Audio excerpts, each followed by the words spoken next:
You want to be her, the woman who walks into a room and doesn't chase, doesn't shrink, doesn't try too hard, and yet everybody notices. You think it's her looks, her confidence, her energy, but I'll tell you the truth. Queen energy isn't a mood, it's a lifestyle, and it starts with consistently doing the right thing even when it's hard. You've tried the glow ups, the routines, the flirting tips, but nothing makes you quite as magnetic as a woman who does not betray herself. Welcome to the heart of the matter, where today is the first, last, only, and best day of your entire life. My name is Julia. I am a feminine virtue and vitality coach.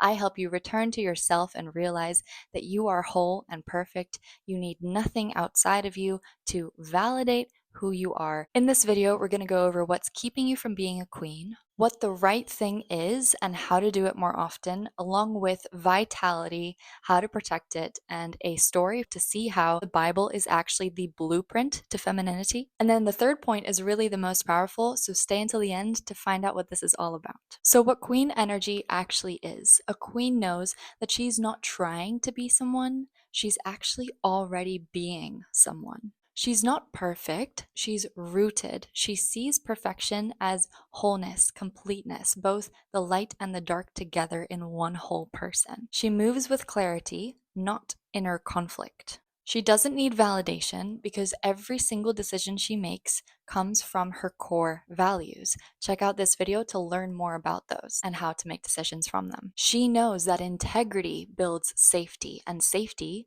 automatically builds her queen energy. Now, the best definition of integrity that I've come to know is that how you do anything is how you do everything. So I've put together this brilliant visual on alignment. If you want to see it even more in depth, check out that video that I just mentioned and sign up to the newsletter where everything I talk about is in written format. A queen doesn't over-explain, beg, or perform. She knows that her irresistibility does not depend upon everybody wanting her. She's irresistible because she doesn't need anybody else to choose her. Queen energy is embodied wholeness, a woman who lives in truth all the time, not only when she's being seen. So, what's keeping you from truly being a queen is the knowledge that healing is not becoming the best version of yourself or some distant ideal. Healing is letting the worst version of yourself be loved. Healing is acknowledging that you have those dark parts of yourself, you have those triggers and those memories that keep coming back to you in moments, and you make the space to face them. You embrace them because they're there. Deep healing and allowing your queen energy and your magnetism to exist doesn't happen in performing. It happens in permission, allowing the parts of yourself that you reject or shame to exist because they do. Healing and becoming this queen, it's not about becoming your higher self. It's about actually rooting yourself into what's already there. Showing up as your realist self, no matter how messy or dysregulated or reactive that may feel sometimes. You're not here to act like or to gain resources all the time and focus on new tools. You're here to be. You're already being. Honestly, wholly, messy, and all. Because we know that true wellness is not just the absence of dis-ease, it's the presence of peace. We're not doing something to prevent it alone, we're doing something to nurture. So that's what's keeping you from actually remaining in your queen energy, not simply accessing it a few times. Number 2 is what is the right thing and how to keep doing it consistently. Because there is so much power in that. That is your queen energy, your magnetism. It's your character. We aren't speaking of the right things according to rules, dogma, religion, other people and people pleasing, or even what you consider your higher self to tell you is the right thing. The right thing to do is deep within you. It's what the Holy Spirit and God is telling you through your intuition in each moment. You know it's the right thing, deep in your core. Check out this video to know the difference between anxiety and intuition. The right thing to do is that gut feeling that you know is aligned with love and truth and virtue, even when no one is watching. Doing the right thing is obedience to God. Obedience creates overflow and blessings. I created this little visual to see that when you do things that align with who you are and what God wants for you, you actually have so much more energy and vitality and life force. Whereas when you do what the enemy wants you to do, when you give in to sloth and vices, that is when you're not helping your future self. You will know what the right thing is according to what sets your future self up to win. What helps her then, even if it's uncomfortable for me to do now? This is like sitting down for a movie night knowing that in the day you did everything you needed to do, rather than feeling guilty while you're Netflix and chilling. Doing the right thing consistently makes you magnetic because it develops your self trust. We're talking about the virtue of diligence and discipline when it's not something that we feel like doing, but we do it anyway. I love how the heart math proves the science of cardiac coherence, a state where your mind, body, and soul are working in sync. The Heart Math Institute has proven how you become more magnetic when you align instead of self-betray. Your heart rhythm becomes smooth and harmonious when you're in a state of genuine love, appreciation, and truth, which then influences your brain waves, your mental clarity, your focus, and your creativity. Your nervous system remains in calm parasympathetic dominance when your heart rhythm is steady, which is your body's sense of being rested instead of stressed. It's also the time when your body restores. A steady heart rhythm also influences your hormones because you have this reduced cortisol. And due to all of this, your emotional state remains stable. You have resilience and peace and joy continuously. You can physically feel when your heart, head, and hands are in alignment because you stand up straighter, your chin is up, your eyes are brighter, you're smiling, you're enjoying your experience, and you're clued in to what's happening. You can attune better to people around you. This scientifically shows your magnetism when you stop betraying yourself because you start radiating confidence and you stop seeking permission because you've already given it to yourself. That's what being magnetic is all about. It's being connected to your life force energy, vitality, by doing the right thing consistently. When you constantly perform as someone you're not, be it the cool girl, the good girl, or even the confident woman, your biology feels the disconnect. That's the importance of being authentic. And you can check out my video on authenticity. The body can't hold a lie. Your body knows when you betray yourself. It's literally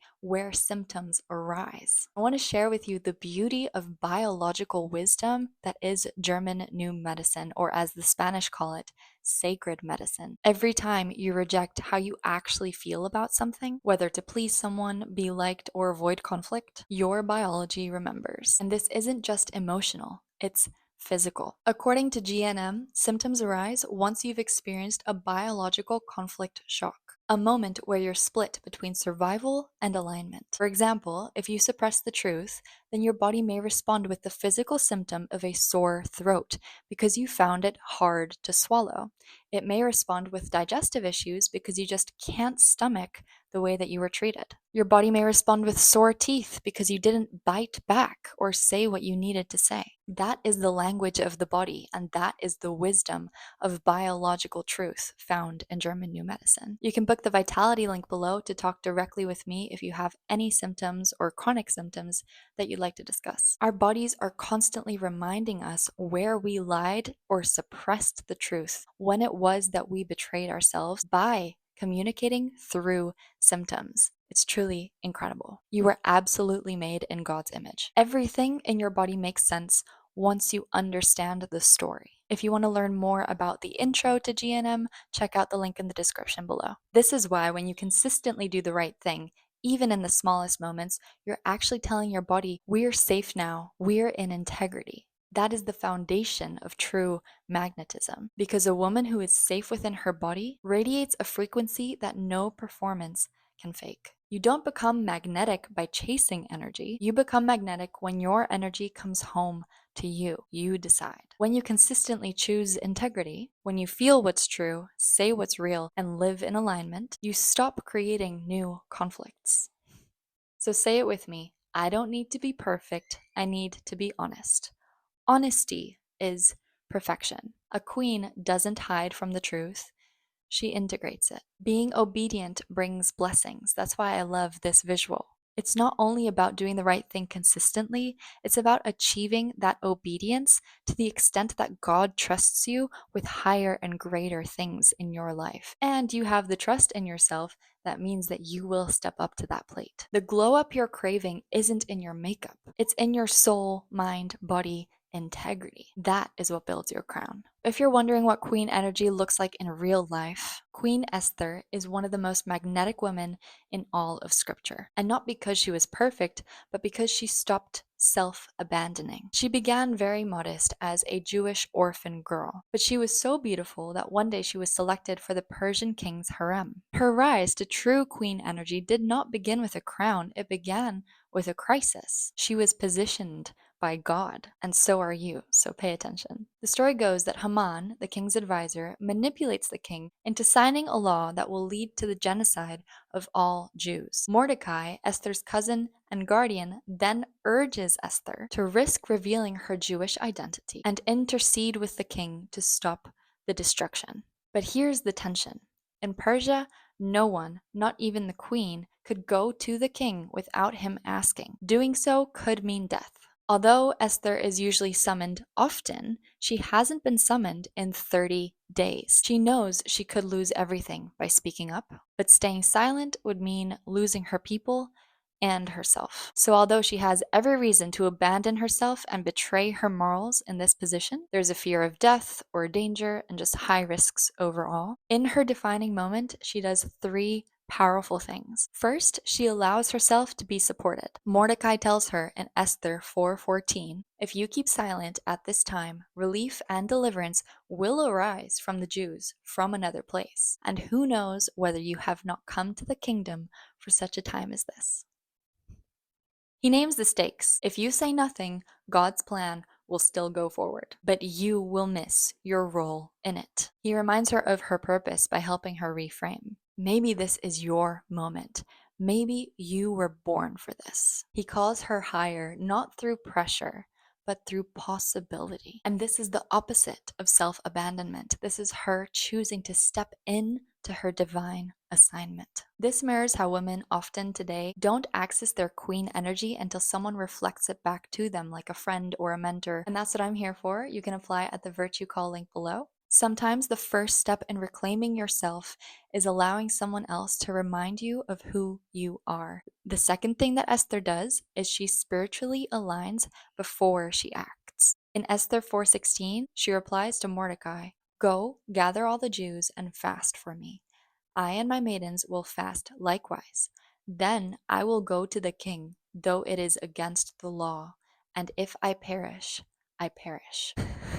I'm just filled with goosebumps. This is key. Before she acts, she aligns. She doesn't rush into performance. She asks for spiritual support from her people and her women and God. When she decides, she leads from surrender, not striving. "This is my fate," she says. "This is something bigger than me." And then she prepares spiritually, not from fear, but in order to attune to her spirit and her inner power and wisdom, she chooses to fast. And you can learn more about the science of fasting in this video. Her fasting creates a container for divine strength to flow through her. So Esther becomes a queen far before she is named a queen. She doesn't become a queen in the king's court, but in the quiet, sacred space of preparation. Queen energy isn't about striving to make something happen. It's about the surrender and making space for who you already are. The third thing Esther does is she stands in full self-possession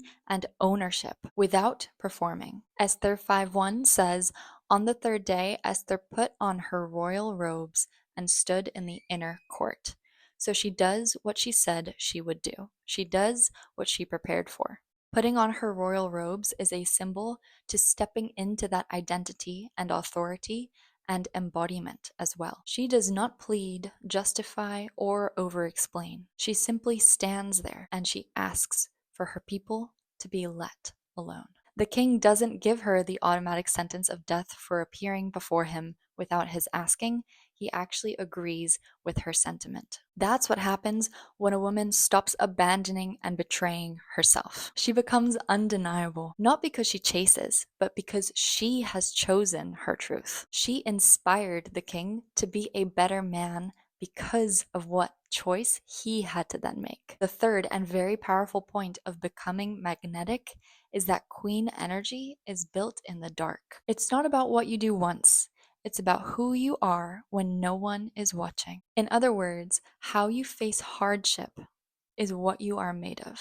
Because the real secret to queen energy is actually character. It's not about aesthetic. It's about how deeply you're anchored in your truth, even when it's hard. Doing the right thing does not often feel glamorous in the moment. Sometimes it looks like not texting back out of loneliness, saying no to an opportunity that violates your values, walking away even when your ego wants to prove something, when you want to have the last word, choosing to rest or forgive or speak up or surrender when all your pattern wants to do is control, having the strength it takes to be soft.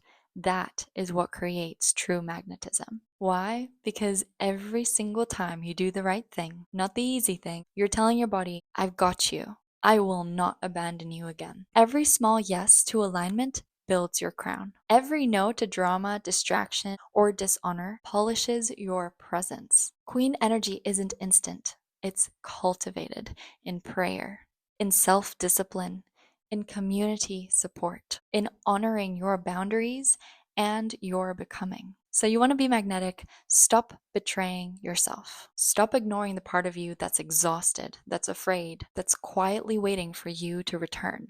Esther did not manifest her power, she chose it. And every choice she made to align, to listen, to show up was a return to herself and to God. That's where the glow starts. That is when the crown lands. That's what makes a woman magnetic. Standing for something greater than yourself, having a high risk, taking the courage, being willing to do it, and doing it all with such a support in the spiritual realm that you are confident in your own power. In my upcoming course, Goodbye Good Girl, I teach you how to go from invisible to irresistible by living in alignment with truth, not performance. The waitlist is open now. Subscribe to the newsletter to find out more. Share this video with a friend who needs the reminder that she's already the queen that she wants to be. The next decision, she just has to make it with her core values. And until next week, as my grandma always said, harden at your hearts, love and serve each other.